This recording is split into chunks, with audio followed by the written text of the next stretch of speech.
right. Mark chapter 11. Mark chapter 11. As we go through Mark, we are getting much closer to the end of the book. We are well past the halfway mark of the Gospel of Mark here. And so now we get into, up to this point, we've seen Jesus coming and going, and there's been ministry all over the place. He's been going back and forth in different areas. Now his ministry is going to center around Jerusalem. From this point forward, it centers around that area. It's the Passion is what it's called, because it's his journey, if you will, to the cross.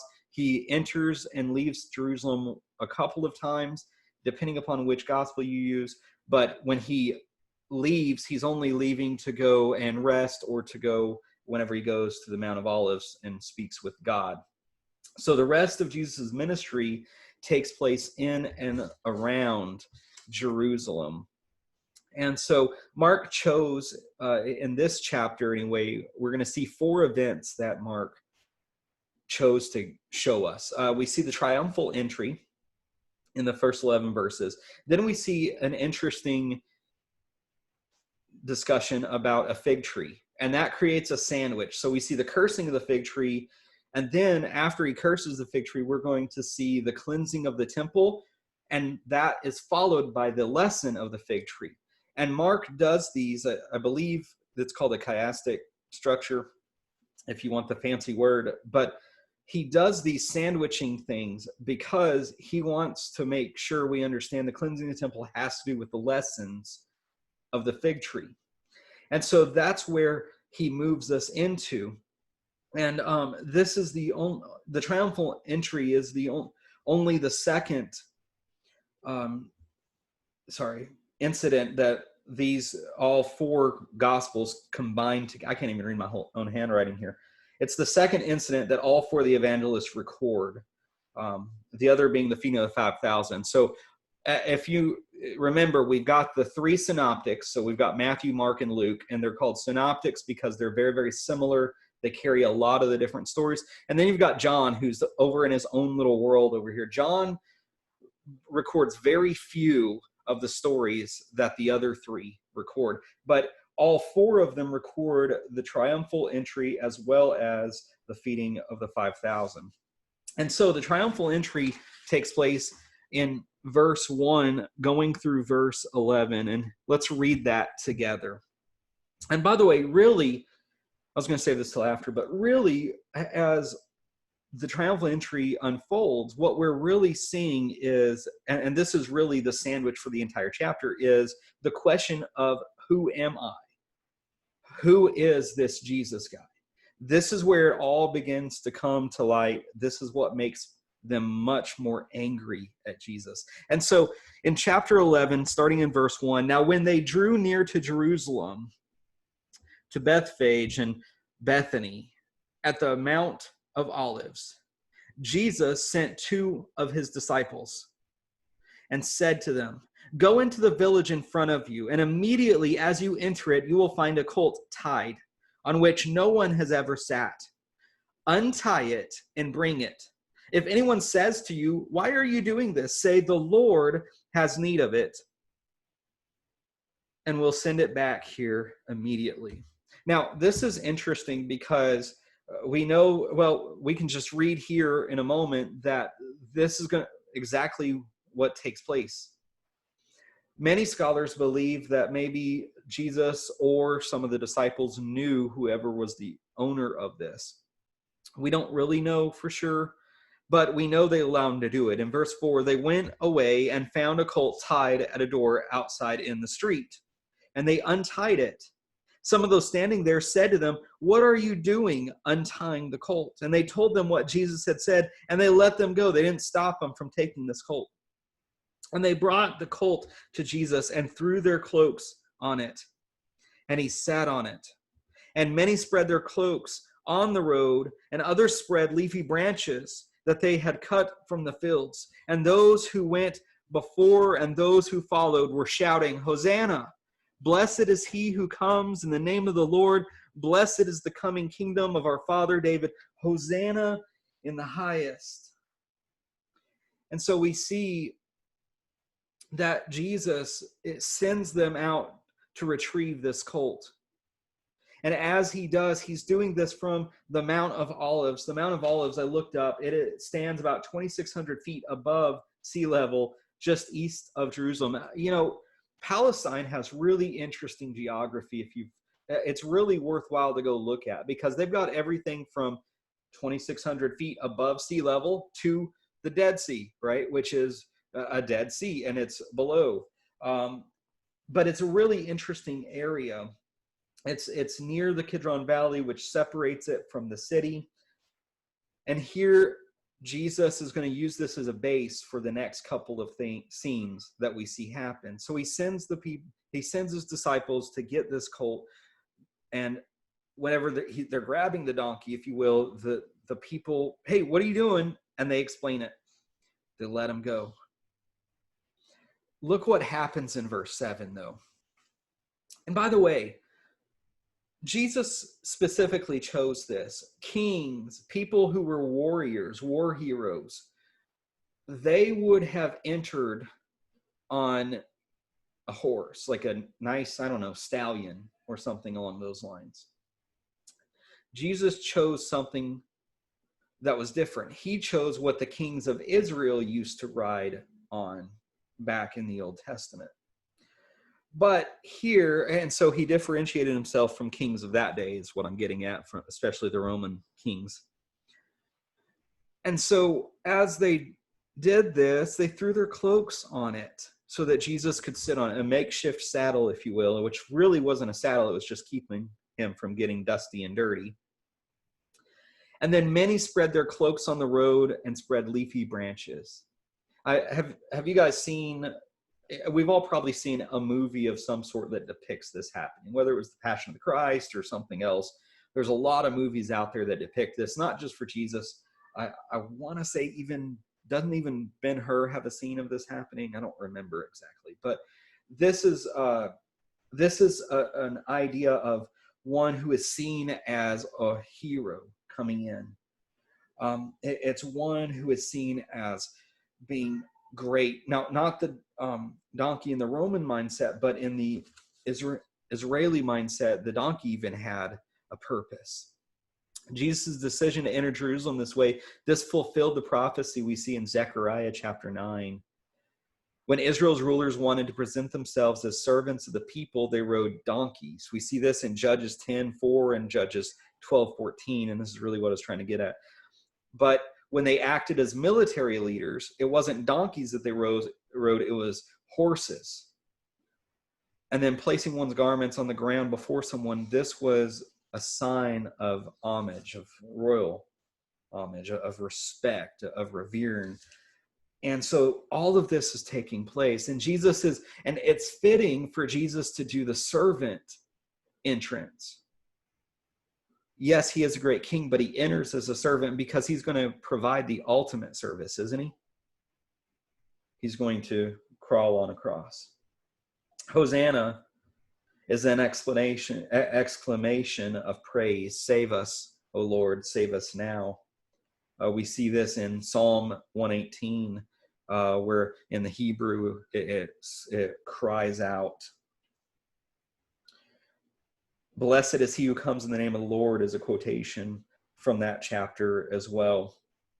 Common greeting for people, but this is a celebratory thing. So they're celebrating. And how many people, I wonder, were thinking, this is the moment, this is the time where he's going to enter in and he's going to take the world by storm.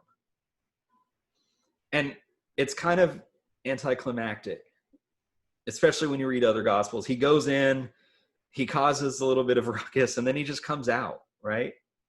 And then it dies down for a little bit before the next day. And so look what happens. So we see, not verse 9, those who went before him, those who followed were shouting, Hosanna, blessed is he who comes in the name of the Lord. So he's coming in as a servant leader, but they're treating him like a conquering king. Blessed is the coming kingdom of our father David. Hosanna in the highest. Keep in mind the Jews believed the kingdom of David and the Messiah would still be an earthly ruling. He entered in verse 11, Jerusalem, and went into the temple. And when he had looked around at everything, as it was already late, look what it says. He walks in, he looks around, and what's he do? He says, okay, and turns around because it was already late. And he went out to Bethany with the 12. So he comes in, he does a triumphal entry. They're singing and praising him, Hosanna, Hosanna in the highest. And then he walks in, he sees the temple, he goes into the temple, he looks around, he kind of takes note of what's going on. It's getting late in the day, so he turns around and he leaves. But in this, we see Mark depicting an answer, or the beginning of the answer to the question, who is he? Who is Jesus? Who am I? And that's what Mark is going to end with in this chapter as well. But the answer is being stated by all of those who are following. The problem is what they were saying, they knew, but they didn't understand and grasp what that entailed. They knew that this was the Messiah. They knew that this was the one who was to come and to save them. They knew this was the establishment of the kingdom of David, the great kingdom that God had predicted long ago, even in the time of Daniel, to Nebuchadnezzar. They knew all of this, but they didn't comprehend what it looked like exactly.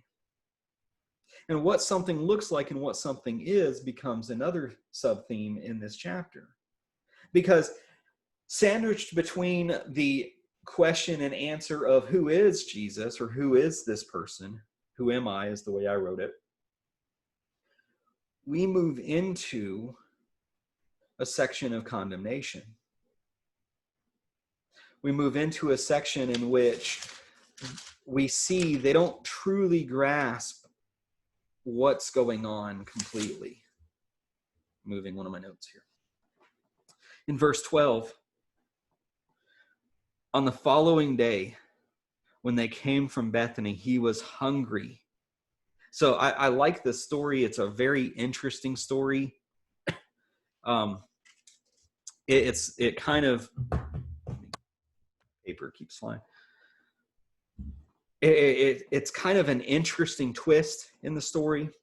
The next day they came from Bethany, and he was hungry, and seeing in the distance a fig tree in leaf.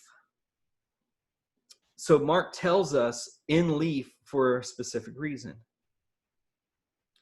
If it's in leaf, it should be producing figs. So normally when and I can't remember the name, but there's something that these baby figs are called, the budding figs, if you will. But when it's in leaf, that means it should be producing the fruit. And so he comes in, and in the distance is fig tree and leaf. He went to see if he could find anything on it. Now, Mark gives us a hint here. He found nothing but leaves, and Mark says in verse 13, because it wasn't the season for figs. Now, Jesus grew up in an agricultural society. Jesus understood when leaves come forth, there ought to be the baby budding figs on it, at least. Jesus, I would bet, understood that it was out of season. But what does Jesus do anytime he finds something odd or comes across something? He uses it to teach, doesn't he? He uses it to share a deeper message. And so he saw this in the distance, and he went to see if he could find anything on it. And when he came to it, he found nothing but leaves, for it was not the season for figs. And he said, may no one ever eat fruit from you again.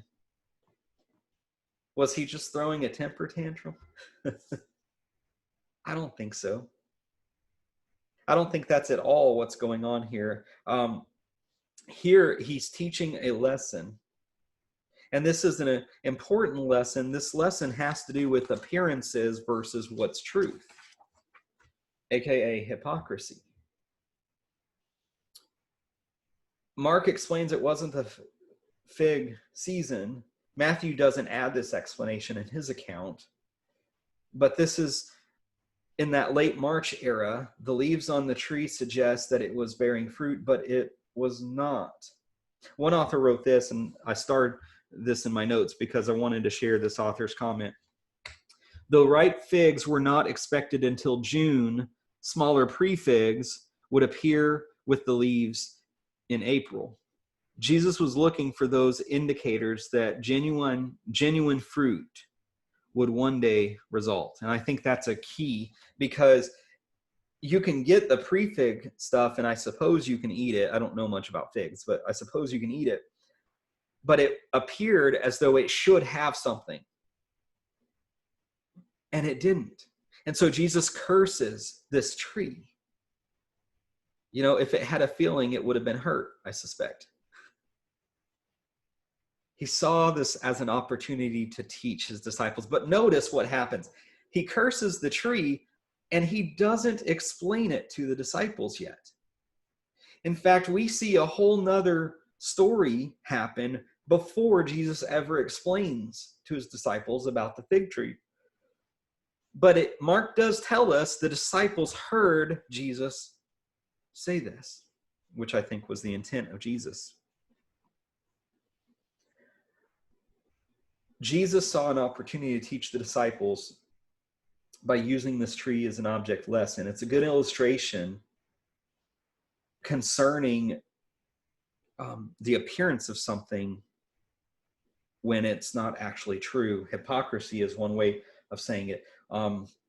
Lying, untruth, falsity, right? There's a lot of different ways to look at this. But this is similar. One author writes this: God had looked to this generation of Israelites for spiritual truth as Jesus had hoped to find physical fruit on the fruit tree. And then the author lists several different places in the Old Testament of this. And then he continues, Israel's outward display of religious vitality was impressive, like the leaves on the tree. However, it bore no spiritual fruit of righteousness. Rather, it was filled with hypocrisy. I like Bailey is the author, I believe, that wrote that. And I liked that because it shows us what Jesus is going to demonstrate in the cleansing of the temple, as well as when he talks about the lesson of the fig tree. Remember, hypocrisy is a big thing with Mark, because there's the constant butting of heads between Jesus and the religious leaders. And Jesus is constantly saying, you guys are supposed to be the guides of Israel, but you're blind. You guys create things that you yourselves can't even follow. And you guys are saying one thing and doing another thing. They're not matching. And so when he says and uses this fig tree, then look what comes next in verse 15. And they came to Jerusalem, and he entered the temple and began to drive out those who sold and those who bought in the temple. And he overturned the tables of the money changers and seats of those who sold pigeons. Jesus sees all this and he overturns it. So we first see in the first 11 verses the question posed of who is this Jesus guy? And then we see this idea of false advertising, if you will, or hypocrisy in verses 12 through 14. And now we see Jesus make case in point about this false advertising, this hypocrisy, because they have taken that area in which Gentiles were supposed to be able to come and worship God. This court of Gentiles is where they would come and they would worship. And the Jewish leaders had turned that into a place where worship wasn't happening. Rather, they were cheating the people, if you will. Oh, you didn't bring a dove? Here, I'll sell you one, $5, right? They were overcharging. They were turning it into a profit place rather than a worship house. And he began to drive these sellers out. Keep in mind, it's not everyone he's trying to get out of there. It's those who sold and those who bought. Why? Because there was things going on that God did not intend. He overturned the tables of the money changers and the seats of those who sold pigeons. And he would not allow anyone to carry anything through the temple. And he was teaching them, and he said to them, "Is it not written, my house shall be called a house of prayer for all the nations? But you have made it a den of robbers." So let me ask this, if maybe we have a little bit of, maybe you guys want to comment a little bit. Was it wrong for them to sell pigeons in the temple area? You guys remember this was actually something God instituted, right? Do you remember this? Those who did not have could come and they could purchase and they could bring, and a pigeon would be for those who are the poorest of the poor. God allowed them to do it. The problem was he didn't want them doing it for a profit and for, to try to get as much out of it as they could. They had taken something and they had turned it into something horrible. They were price gouging, if you will, with all of this. And so rather than being a house of prayer, by the way, all nations is important to Mark. Mark is, we talked about at the very beginning, Mark is a very evangelistic gospel. He is very strong. He uses language. He uses terms. He uses a lot of things. He focuses on the stories in which Jesus evangelizes outside of the Jewish realm as well, into the Gentile territory, because Mark is concerned with the spread of the gospel to the Gentiles. Mark is concerned with the intent of God from the very beginning was for all nations to be able to worship him, not just the Jews. The Jews were chosen to be the model nation, not the only nation of God. And Jesus says, you guys have taken this place that is supposed to be where all people can gather to worship. And not only have they created restrictions on Gentiles that God never created, they were abusing, it sounds like, Gentiles and Jews alike financially. They were using what was supposed to be an area to allow people to come and worship God with the sacrifice. They were using that to fulfill their own desires, their own wants, their own needs. And this isn't really my point that I'm making, but it popped in my mind. We could fall into this trap too, can't we? We may not be selling stuff, but we could fall in the trap of it has to be my way of doing things, rather than what's going to allow all nations, if you will, to come and worship God. We could fall in the trap of you have to look like this, talk like this, have this background, or whatever it might be, rather than all nations are welcome to come to God. And I'm not saying we have that issue. I'm saying we could fall into that trap if we're not careful, because the Jewish leaders did not fall into that trap immediately. It was a slow burn, wasn't it? Just like most of the kings of Israel, all of them did bad stuff, but most of the kings of Israel slowly lost sight of God. Some of them just came right out the chute and didn't care about God, but most of them started off well. I think of Solomon, started well, or Saul is an even better one. Started off well, and then look how his life ended. It was a gradual change because he didn't check his thoughts. He didn't check, am I doing what Scripture has asked me to do? Am I allowing people to come, even if they talk, look, act, etc., different from us?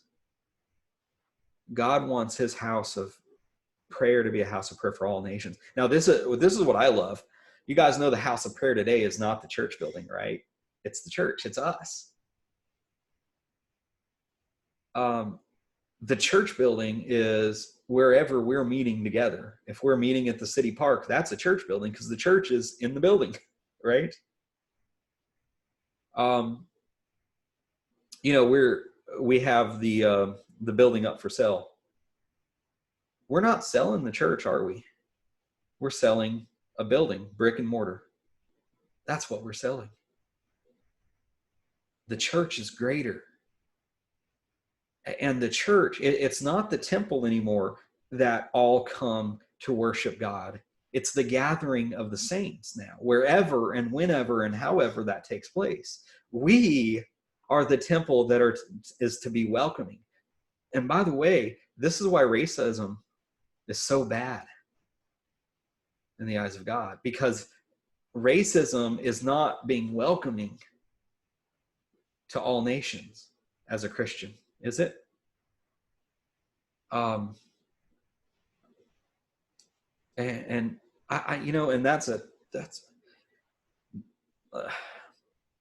there is racism on all sides of the cube. There's more than two sides here. There's racism on all sides of the cube. But however racism looks in whatever nation it is, that's not what God has called for. I love the church. One of the things I love about the church is it's a place that we all belong regardless of our background. It's a place that we all fit in regardless of our economics, regardless of our social status, regardless of any of that, because we're united in the love for God. We're buried with Christ and we're raised into a family. And we're here. And so that's way off topic, but man, that's just one of the things that I just popped in my head, and I thought this is really good to talk about for a moment. But here Jesus is making a case in point about the curse of the fig tree, that you're not doing what you ought to do, and you look religious, but you're not actually religious. See, the fig tree looked like it was producing fruit, or at least in the process of doing it, and it wasn't. Similarly, those who ran the temple looked like they were doing religion and that they were godly people, but they weren't. And this brings up kind of where we're going in the sermon this Sunday.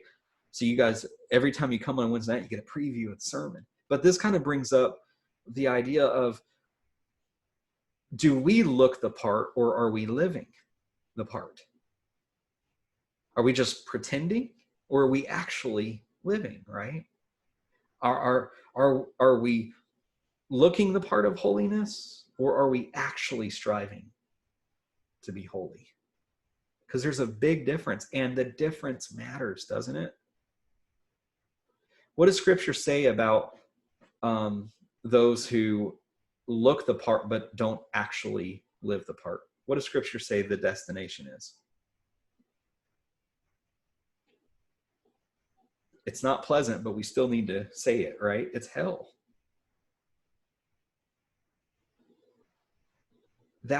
It matters what we do. We have to live the part.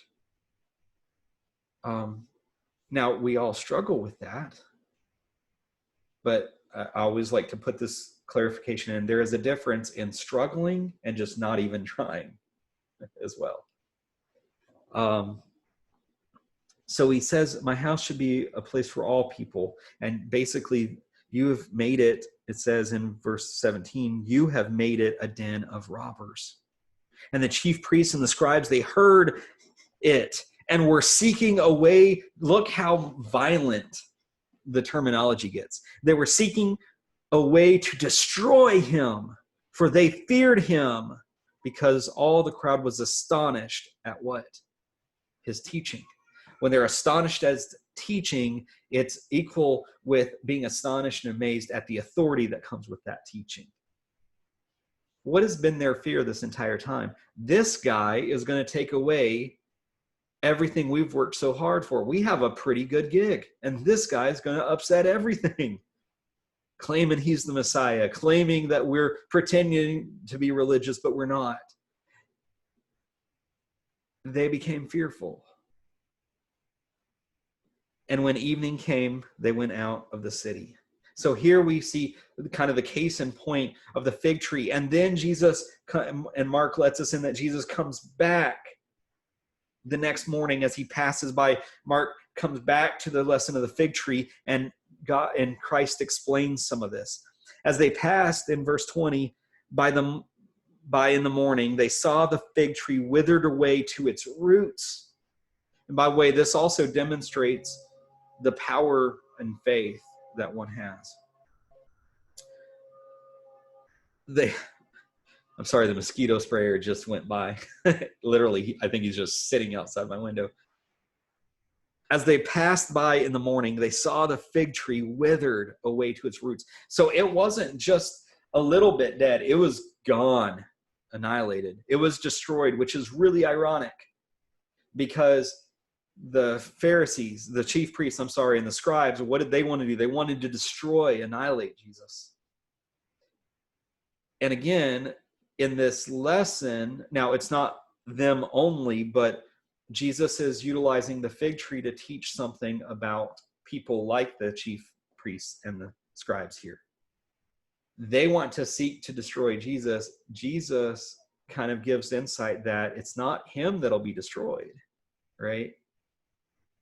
And so look what they say in verse 21. Peter, I love Peter for so many reasons. Peter remembered, and he said to him, Rabbi, look, the fig tree that you cursed has withered. And that's kind of like where kind of the that's where the fun side of me, may be a good way to put it, wants me to go, bravo, Peter, way to state it, Captain Obvious. Right? But Peter points out, look, that's the same fig tree that you cursed, and it's withered away. And look what he says in verse 22. Jesus answered them, have faith in God. Why do you think Jesus told them these 4 simple words? Have faith in God. I think it's more than just his death that they're about to experience. I think it's more than just what they'll experience moving forward. I think what's going on is they're watching all of this go down, and I think he's trying to say, have faith in God, not in these false teachers that have been leading Israel astray. I also think what he's saying is have faith in God, because, and then, right, what do we know what's going to happen here momentarily in the next few chapters, right? He's going to be crucified. Have faith in God there. Have faith in God when they get sent. I wondered if they remember this story and illustration and everything that went down as they went about evangelizing to the ends of the earth. Have faith in God. In verse 23, truly I say to you, whoever says to this mountain, be taken up and thrown into the sea, and does not doubt in his heart, but believes that what he says will come to pass, it will be done for him. Therefore, I tell you, whatever you ask in prayer, believe that you have received it, and it will be yours. Now, this is really not to the point of what Jesus is saying, but this is a teaching I hear, and you guys have heard whenever you may not watch it, but if you've ever seen the faith healers, right? What happens when somebody's not healed? You didn't have enough faith. You must have no doubt in your mind. But the truth is, that's not what Jesus is saying, right? Sometimes people have no doubt that Jesus can do it, but they still don't get healed. David had no doubt that God could save his child, but God did not save David's child. Jesus had no doubt that God could remove the crucifixion, but he submitted himself to God, and God did not remove crucifixion. So this isn't saying this idea that if you believe enough, all of your dreams will come true. That's not what it's talking about. He's talking about unwavering belief and faith. In verse 25, and whenever you stand praying, forgive if you have anything against anyone, so that your Father also who is in heaven may forgive you your trespasses. Father, forgive us as we have forgiven our debtors. I think the forgiveness thing is important. Notice it says, this whole thing could be a sermon. Maybe I'll switch my sermon because I really want to talk about all of this. But let's go to verse 25 because that's where I want to make sure we talk about. Verse 25, when you stand praying, forgive if you have anything against anyone. Why? In order that is the technical translation. In order that, but it says so that your Father, it's contractual, right? It's the if-then statement in the Greek here. You ask for this, and you do this, and if you do this, then your Father may also forgive you. And by the way, the word may is not a might. May is more of the permissive tone there. It's not the might not. It's the permissive use of it. And I think this is important. We need to forgive. We need to let go. I heard someone say one time that, it's a common saying, but I don't know who originated it, but I heard someone say it one time, and I'm not going to get it right. But it was basically, the general gist I hear of it is, life is too short to hold grudges and carry grudges. Do you know forgiveness is more for you than it is for the other person? Not only because you have to forgive if you would like to be forgiven, but it releases you from the prison that you're holding yourself in. You ever met someone who just can't let something go? Maybe it's all of us with one thing or another. But it's no fun for that person if they can't learn to forgive. I want to say, this isn't a lesson on forgiveness, but I like to add this in. If you haven't noticed, every time I talk about forgiveness, forgive doesn't mean forget. Forgive means we're not going to hold it over somebody. It means we're not going to drag it out every time we have a disagreement with somebody. It means we're not going to pull it out of the history and say, remember when you did this? It doesn't mean forget. It means that we're not going to hold it over somebody. We can forgive and still have common sense about our interaction, right? We can forgive and still realize we need to be cautious maybe of what we say or what we do around so-and-so. Someone can injure my child and I might struggle, but I will try and forgive them. But depending on what happened, they may not be getting in the vicinity of that person ever again, depending upon the injury type. Like, if they ran over him with a car or something. Man, why did my mind go to that? I don't know. Terry, you sure you don't want to finish up this class? Forgiveness is great because as we forgive, the Father forgives us. And so we see, and by the way, when we forgive, we have the faith. I want to tie that faith aspect in, that as we forgive, God will forgive us. So then we get into the final here, and we're going to go through this fairly quickly because there's not very many verses. Verses 27 through 33 tie back into the first 11 verses of this chapter. This is the sandwich. This is the bread, the bottom of the bun, if you will. He starts off with, who is this man? And he ends with, who is this man? In verse 27, and they came again to Jerusalem. And as he was walking in the temple, the chief priests and the scribes and the elders came to him, and they said to him, by what authority are you doing these things? Who gave you this authority to do them? See, there's the question outright. Who on earth are you? Who are you working for? And Jesus said, I love the way Jesus does this. I will ask you one question. Answer me, and I will tell you by what authority I do these things. Now, by the way, he's saying this because they did not have an innocent question. They were trying to get Jesus to make a statement to hurry along his death. And this was the question Jesus asked back. Was the baptism of John from heaven or from man? Answer me. There he's a lot more direct, isn't he? Answer me this. Was the baptism of John from heaven or from man? Sometimes the best response is a question, isn't it?